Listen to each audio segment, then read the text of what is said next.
Gaurko honetan, Kalandraka eta Pamiela argitaletxeen eskutik, egungo egileen ipuin ezagunak batzen dituen kutxa bat gomendatu nahi dugu, nanoliburuak.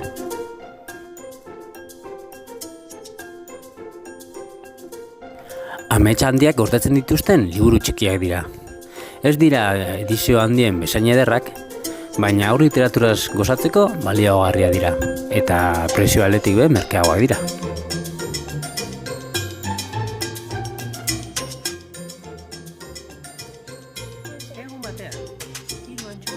Gaur egungo egileen 7 ipuin ezagun aurkituko ditugu kutxan.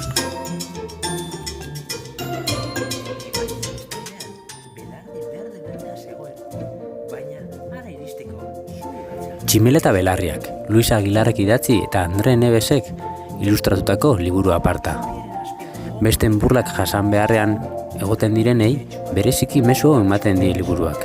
Beste batzuentzat iseka eta irain egiteko arrazoi den horri, beste batzuekin beharatu behar diogula.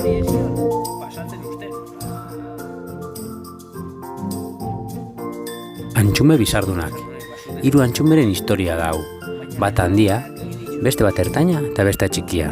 Egun batean, zubia zeharkatu nahi izan zuten bestaldeko belar goxo-goxoa jateko.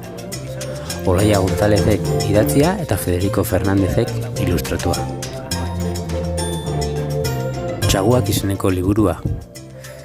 Olik idatzitakoa eta Natalia Colombok ilustratutakoa. Menditik irten eta etxe batera iritsi den Karraskari familia xalo baten gorabera kontatzen dituen alguna da. Etxeko xaguak. Eta lehen irakurlei zuzenduta dago. Ostatu bilari ote dira, janari bilagian, beti ere bidea da garrantzitsuagoa helmuga bera baino.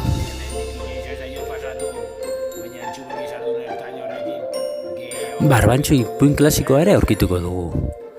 Mark Tagerrek ilustratua. Bazen behin familia bat oso seme txiki bat zuena.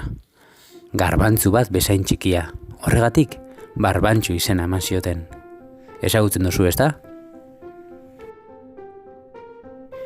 3 hartzatxoen ipuin klasikoa ere aurkituko dugu kajatxoan, Xose Ballesterosek egokitua. Azkenik, Paloma Baldibian, goikoak eta bekoak. Munduan 2 biztanle mota daude, goikoak eta bekoak. Goikoak, bekoak bezala bizi dira, eta bekoak goikoak bezala, baina alderantziz.